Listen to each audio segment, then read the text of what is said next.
بسم اللہ الرحمن الرحیم ومن آل عمران۔ سورہ بقرہ کی منسوخ آیتوں کے بعد جو علامہ جلال الدین سیوطی رحمہ اللہ نے سورہ آل عمران میں سے آیتیں ذکر کی ہیں، وہ قولہ تعالی اتقوا اللہ حق تقاتہ آیت ہے نا کہ یا ایھا الذین آمنوا اتقوا اللہ حق تقاتہ ولا تموتن الا وانتم مسلمون۔ یہ والی آیت ہے۔ تو قیلا اس آیت کے بارے میں یعنی حق تقاتہ ہی اللہ سے ڈرنے میں جو اللہ سے ڈرنے کا جو حق ہے، جتنا ڈرنا چاہیے اتنا ڈرو، جو ڈرنے کا حق ہے وہ ادا کرو۔ قیلا بعد علماء نے کہا انہ منسوخ بقولہ فاتقوا اللہ ما استطعتم، جو دوسری آیت مبارکہ ہے سورہ تغابن کی کہ فاتقوا اللہ ما استطعتم، جتنا تم سے ہو سکے اتنا اللہ سے ڈرو۔ اس آیت نے سورہ تغابن کی آیت نے یہ والی آیت منسوخ کر دی، تو سورہ تغابن والی آیت ناسخ اور آل عمران کی یہ والی آیت منسوخ۔ بعض علماء کا یہ قول ہے وکیلا لا بل ہوا محکم، بعض نے کہا کہ نہیں یہ منسوخ نہیں ہے، آل عمران والی آیت منسوخ نہیں ہے بلکہ یہ محکم ہے یعنی نسخ کا احتمال اس میں نہیں ہے۔ ولیس فیہا آیۃ یصح فیہا دعوی النسخ غیر ھذہ الآیہ، پوری سورہ آل عمران میں اس آیت کے علاوہ کوئی اور آیت ایسی نہیں ہے کہ جس میں نسخ کا دعویٰ کیا جا سکے، ایک یہی آیت ہے اور اس میں بھی پھر اختلاف ہے، بعض نے کہا کہ یہ منسوخ ہے اور بعض نے کہا کہ یہ منسوخ نہیں ہے۔ تو مصنف نے توجیہ کی ہے کہ یہ منسوخ نہیں ہے۔ قلت میں کہتا ہوں کہ حق تقاتہ فی الشرک والکفر وما یرجع الی الاعتقاد، کہ دونوں آیتیں اپنی اپنی جگہ پر برقرار ہیں، کوئی ناسخ کوئی منسوخ نہیں ہے۔ کہ جو سورہ آل عمران کی آیت ہے یا ایھا الذین آمنوا اتقوا اللہ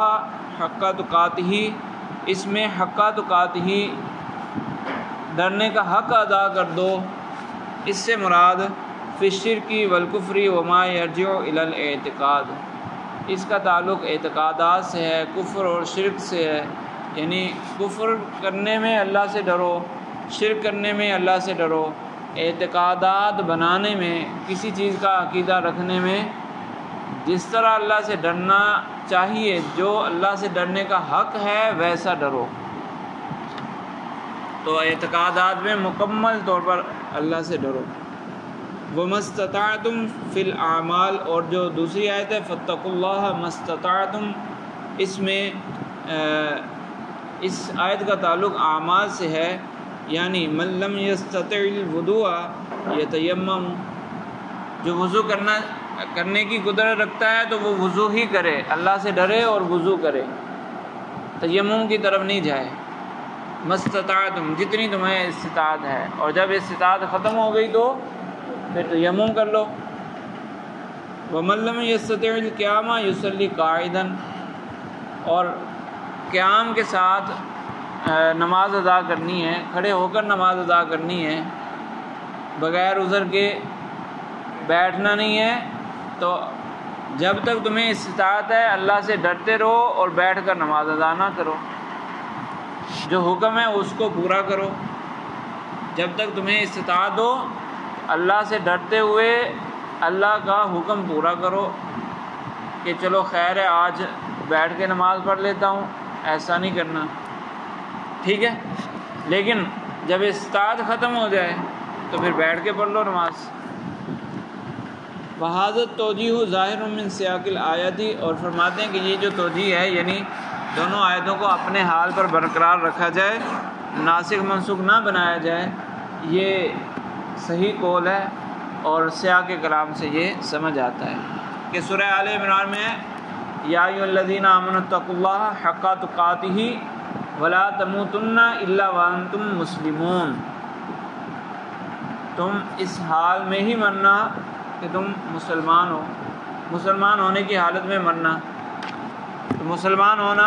اعتقاد سے تعلق ہے نا، تو حقہ تقات ہی اعتقاد سے تعلق ہو گیا، یعنی مکمل طور پر اپنے عقیدے کو، اپنے ایمان کو خرابیوں سے محفوظ کر لو، کسی بھی قسم کی کوئی کجی، کوئی ٹیڑھا پن، کوئی کمزوری نہیں ہونی چاہیے، جتنا عقیدہ ہونا چاہیے ویسا عقیدہ بناؤ، اس میں کسی بھی قسم کی کجی نہیں ہونی چاہیے، کمی نہیں ہونی چاہیے، تو وہاں استطاعت سے تعلق نہیں ہے، وہاں جتنا ہونا چاہیے ویسا ہی کرنا ہے، جتنا کرنے کی ضرورت ہے، جو حق ہے وہ ادا کرنا ضروری ہے، ٹھیک ہے۔ تو اس آیت کا تعلق پھر اعتقادات سے ہو گیا، اور فاتقوا اللہ ما استطعتم اس کا تعلق اعمال سے ہو گیا۔ جی ہے اچھا، اصل ایمان سے یا کامل ایمان سے؟ اصل ایمان سے تعلق ہوگا نا، وہ تو پھر بات پھر آگے بڑھ جائے گی کہ ضروریات دین ہے یا ضروریات دین نہیں ہے، تو مطلب یہ کہ کس سے کفر آئے گا، کس سے کفر نہیں آئے گا، کس سے گمراہی آئے گی، کس سے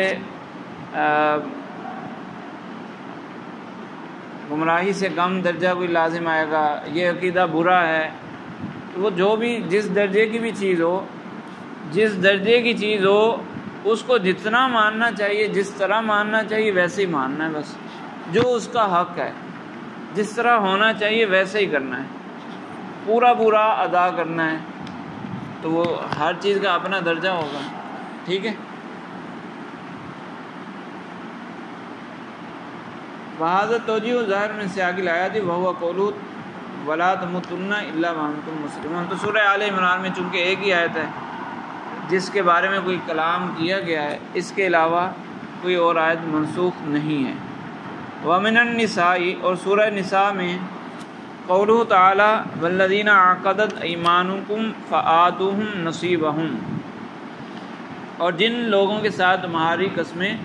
پختہ ہو چکی ہوں تو تم انہیں ان کا حصہ ادا کرو۔ الآیات منسوخۃ بقولہ وأولی الارحام بعضهم اولی ببعض، یہ دوسری آیت سے منسوخ ہو گئی کہ جو اولو الارحام ہیں، قریبی رشتہ دار ہیں، ذی رحم ہیں، وہ آپس میں ایک دوسرے سے بعض سے اولا ہے، کوئی ان میں سے کسی دوسرے سے اولا ہے۔ تو والذین عقدت ایمانکم، اس میں کس کا ذکر ہے؟ اس میں مولا الموالات کا ذکر ہے، وہ آپ نے میراث میں پڑھا ہوگا، علم میراث میں مولا الموالات کہ ایک شخص اگر اسلام قبول کرتا ہے تو ویسے یہ بھی آپ نے پڑھا ہوگا وراثت کے اندر کہ اختلاف دین معنی ارث ہے، تو ایک شخص نے اسلام قبول کر لیا، اب اس کی جو وراثت ہے، ظاہر سی بات ہے ایک کافر گروہ میں سے ایک شخص نے اسلام قبول کیا، پورا خاندان کافر ہے، تو اس کے ذو رحم جو ورثاء بنتے ہیں رشتے کے اعتبار سے، وہ کون ہیں؟ وہ سارے کے سارے کافر ہیں، تو اختلاف دین کی وجہ سے اب وہ وارث تو نہیں بن سکتے، تو پھر اس کی وراثت کہاں جائے گی؟ تو اس نے کسی مسلمان سے معاہدہ کر لیا، اس کے ساتھ باہمی قسم کا معاہدہ کر لیا کہ اگر میں نے کوئی جرم کیا تو میری سرپرستی تم کرو گے، یعنی میری طرف سے جنایت وغیرہ تم ادا کرو گے، اور اگر میں مر گیا تو میرا مال تمہیں ملے گا، تو اس کو مولا الموالات کہتے ہیں۔ تو اس آیت میں اس کا ذکر ہے جو سورہ نساء کی آیت ہے والذین عقدت ایمانکم فآتوہم نصیبہم، کہ جن سے تمہاری پختہ قسمیں ہو چکی ہیں ان کا حصہ انہیں ادا کر دو، اور دوسری آیت اس میں کہا گیا کہ رشتہ دار ہی ایک دوسرے سے اولا ہیں، تو اس سے پتہ چلتا ہے کہ وہ مولا الموالات کینسل ہو گیا، منسوخ ہو گیا۔ لیکن مصنف فرماتے ہیں قلت ظاہر الآیات ان المیراث للموالی، کہ ظاہر یہ ہے کہ یہ آیت قریبی رشتہ داروں کے لیے، یہاں موالی سے مراد وہ جو ورثاء ذوی الفروض وغیرہ ہیں نا، ان کی بات ہو رہی ہے، ذوی الفروض اور اسبا، والبر وصلۃ لمول الموالات، اور نیکی اور صلہ رحمی احسان یہ مول الموالات کے لیے، لہٰذا اس میں کوئی نسخ نہیں ہوگا۔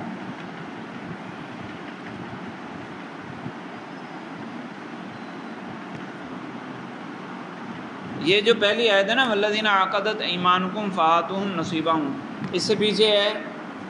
اس سے پیچھے کیا ہے؟ وَلِكُلٍّ جَعَلْنَا مَوَالِيَ مِمَّا تَرَكَ الْوَالِدَانِ وَالْأَقْرَبُونَ، تو یہاں ورثاء کا ذکر ہو گیا، تو اس آیت میں وراثت ورثاء کا ہی ذکر ہے، یہ آیت ورثاء کے لیے ہو گئی۔ وَلِكُلٍّ جَعَلْنَا مَوَالِيَ مِمَّا تَرَكَ الْوَالِدَانِ وَالْأَقْرَبُونَ مِمَّا قَلَّ مِنْهُ أَوْ كَثُرَ، نہیں، وَلِكُلٍّ اس سے پیچھے کیا ہے؟ ہاں وَلِكُلٍّ جَعَلْنَا مَوَالِيَ مِمَّا تَرَكَ الْوَالِدَانِ وَالْأَقْرَبُونَ، ہاں اس کے بعد ہے نا پھر والذین عقدوا، تو یہ جو پچھلا حصہ ہے پوری آیت ہے نا، تو وَلِكُلٍّ جَعَلْنَا مَوَالِيَ، موالیہ سے مراد وہی رشتہ دار یعنی ذوی الفروض اور عصبہ، تو وراثت کن کے لیے؟ ان رشتہ داروں کے لیے جو ورثاء بنتے ہیں۔ اور والذین عقدت ایمانکم فآتوہم نصیبہم، یہ لازم نہیں ہے، یہ تو احسان کے طور پر استحبابی حکم ہے کہ ان کو بھی دے دو، ٹھیک ہے، تو کہہ رہے ہیں کہ پھر نسخ نہیں رہے گا، فلا نسخہ، تو نسخ نہیں رہے گا۔ قلت ظاہر الآیاتی، میں کہتا ہوں کہ یہ جو سورہ نساء کی آیت ہے اس کا ظاہر یہ ہے کہ ان المیراث للموالی، کہ وراثت کس کو ملے گی؟ ذوی الفروض اور عصبہ کو، رشتہ داروں کو ملے گی۔ والبر والصلۃ لمول الموالات، اور والذین عقدت ایمانکم، اس سے مراد یہ کہ بطور نیکی بطور احسان ان کو بھی دے دو جو جن سے تمہارا معاہدہ ہو چکا، فلا نسخہ، لہذا نسخ نہیں رہے گا۔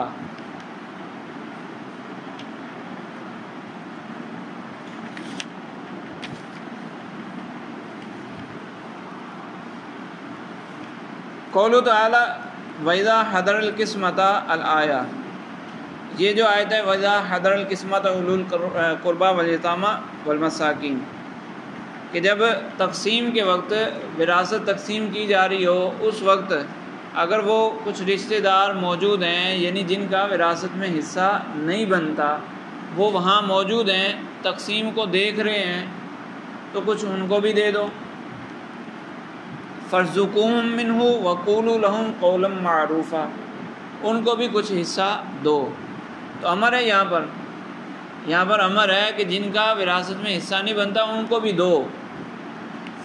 تو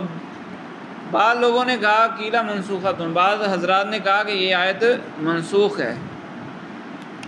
ٹھیک ہے، وقیل لا، اور بعض نے کہا نہیں منسوخ تو نہیں ہے، ولیکن تہاون الناس فی العمل بہا، یہ منسوخ نہیں ہے، حکم تھا لیکن لوگوں نے اس میں کوتاہیاں شروع کر دیں، اس امر پر، اس حکم پر لوگ عمل نہیں کر رہے، یہ آیت منسوخ نہیں ہوئی، اس پر عمل نہیں کر رہے۔ بعد نے کہا منسوخ ہے کہ چونکہ ورثاء کا حصے بیان کر دیے گئے، بتا دیا گیا کہ بس ان کو وراثت ملنی ہے، لہذا یہ جو دیگر رشتہ دار ہیں ان کو دینا منسوخ ہو گیا، یعنی امر کا جو حکم ہے وجوب والا وہ ختم ہو گیا۔ اور بعد نے کہا نہیں،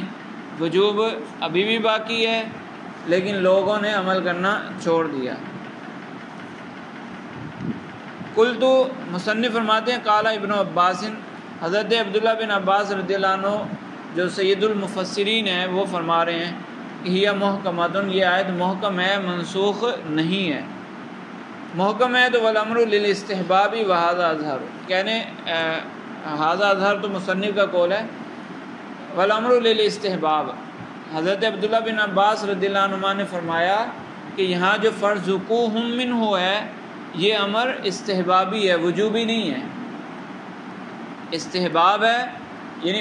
اچھی بات یہ ہے کہ ان لوگوں کو بھی کچھ دے دو کہ یہ جب تقسیم ہوتا ہوا دیکھ رہے ہیں کہ فلاں کو اتنا مال مل گیا، فلاں کو اتنا مل گیا، تو ان کو بھی تھوڑا سا حصہ کچھ احسان کے طور پر دے دو۔ تو مصنف کہتے ہیں وہذا اظہر، یہ زیادہ بہتر ہے کہ منسوخ نہیں ماننا پڑے گا آیت کو، اب بھی یہ آیت اپنے حال پر برقرار ہے اور یہ منسوخ نہیں ہے۔ قول تعالیٰ واللاتی یأتین الفاحشۃ، یہ سورہ نساء میں جو آیت ہے کہ جو عورتیں برائی کریں تو ان کو گھروں میں روکو. تو بعض لوگوں نے کہا الآیات منسوخۃ بآیات النور، سورہ نور میں جو زنا کی حد بیان ہوئی اس آیت کے ذریعے یہ آیت منسوخ ہو گئی کہ یہاں پر کیا تھا، ان کو گھروں میں روکو، اور وہاں حکم آ گیا کہ اگر وہ کوارے ہیں، دونوں زنا کرنے والے دونوں کوارے ہیں تو ان کو کوڑے لگائے جائیں. تو وہاں حکم آ گیا اب گھروں میں عورتوں کو قید کرنا یہ ختم ہو گیا. کل دو مصنف فرماتے ہیں لا نسخ فی ذالک، یہ کس نے بول دیا کہ نسخ ہے؟ نسخ اصطلاحی تو نہیں ہے، یہ تو لغوی نسخ بنتا ہے، اصطلاحی نسخ نہیں ہے. کیوں؟ بل ہوا ممتد الی الغایۃ، یہ تو دیکھو کہ اس آیت میں جو سورہ نساء کی آیت ہے اس میں کیا ہے، اس میں یہ ذکر کیا گیا حتیٰ یتوفاہن الموت او یجعل اللہ لہن سبیلا، کہ اللہ ان کے لیے کوئی راستہ مقرر کر دے، کوئی حکم بیان فرما دے. جب تک حکم بیان نہیں ہوتا، اللہ کی طرف سے کوئی اور حکم نہیں آتا، اس وقت تک حکم کیا ہے؟ قید کرنا، گھروں کے اندر ان کو قید کرنا، اس وقت تک یہ حکم ہے.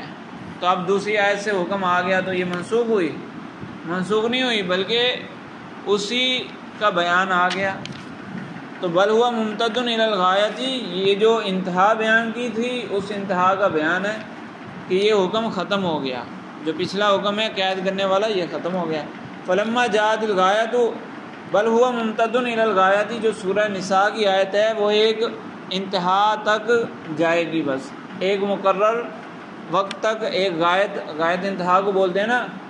تو وہاں تک ہے. حتیٰ یتوفاہن الموت، حتیٰ انتہائی غایت کے لیے آتا ہے. حتیٰ یہ حکم ہمیشہ کے لیے نہیں ہے بلکہ اس کی ایک انتہا ہے. فلما جاءت الغایۃ، اور جب وہ انتہا آ گئی، بین نبی صلی اللہ علیہ وسلم ان سبیل الموعود کذا و کذا، تو نبی کریم صلی اللہ علیہ وسلم نے بیان فرما دیا کہ جس راستے کا وعدہ کیا گیا تھا کہ او یجعل اللہ لہن سبیلا، جس راستے کا، جس طریقے کا وعدہ کیا گیا تھا وہ یہ وعدہ ہے جو سورہ نور میں ذکر ہے. فلا نسخ، لہذا اصولیوں کا جو اصطلاحی نسخ ہے وہ یہاں نسخ نہیں بنا، تو اس لیے یہ بھی منسوخ نہیں ہے. چلیں ٹھیک.